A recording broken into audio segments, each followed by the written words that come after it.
Գործադիրի անդամների անորոշ պատասխանները զայրացնում են վարչապետին։ Նրան դուր չի գալիս երևիով սկսվող արձագանքները։ Հանձնարարականները պետք է ճշգրիտ կատարվեն։ Ես չեմ կարող ամեն օր զանգեմ, ասեմ, այն երեք որ հանձնարարեցի, այդ արվում է, թե չի արվում։ Հետո մի հատ է հաջորդ օրը, հետո մի հատ է հաջորդ շաբաթ, հետո մի հատ է հաջորդ ամիս, հետո մի հատ ամառը, մի հատ ձմեռը, մի հատ գարունը, մի հատ աշունը։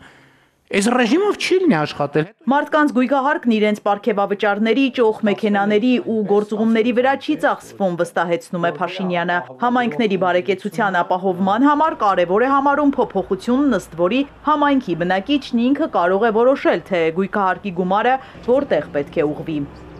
Ընդհանրապես խոսել այս համակարգի դեմ, կներեք դա նշանակում է ասել, որ մեր գյուղերը պետք է շարունակեն մնալ ցեխի մեջ։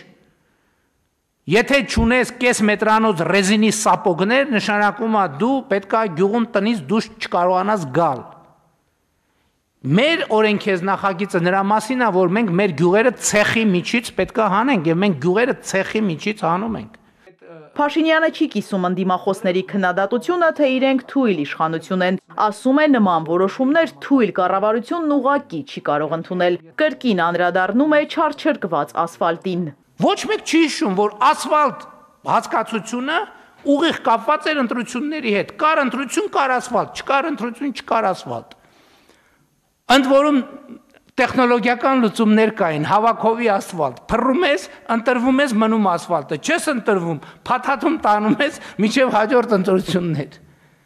Գյուղապահովագրության համակարգը փորձում է փրկել գործադիրը, անառողջ գործընթացների են ականատես դարձել։ Տեղեր կա մարդիկ գինեն, որ ամեն տարի այնտեղ կարկուտ է գալիս, ապահովագրում են,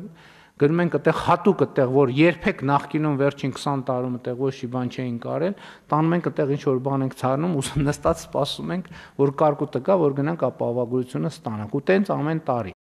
Ապահովագրության փաթեթ են մտնում Խաղողն ու Ծիրանը, այսպիսով 13 մշակաբույս արդեն ենթակա է ապահովագրման կառավարության սահմանած 4 ռիսկից՝ կարկուտ, երաշտ, ցրտահարություն եւ հրդեհ։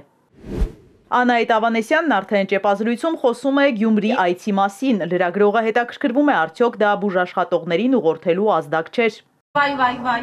այդ անձինք, ովքեր որ այդ ուրեմն մտավախությունները ունեն, ես նախ հորդորում եմ շատ հրատապ կերպով այդ բոլոր մտավախությունները հայտնել իրավապահ մարմիններին եւ չվերագրել անձանց մի բան, որի մեջ իրենք շատ լավ մասնագիտացված են։ Կառավարությունն իր անդամներով քաղաքական մարմին է, ասում է Ավանեսյանը, ուղղորդման մասին էլ խոսք լինել չի կարող։ Իզաբելլա Հովհաննիսյան, Էպիկենտրոն։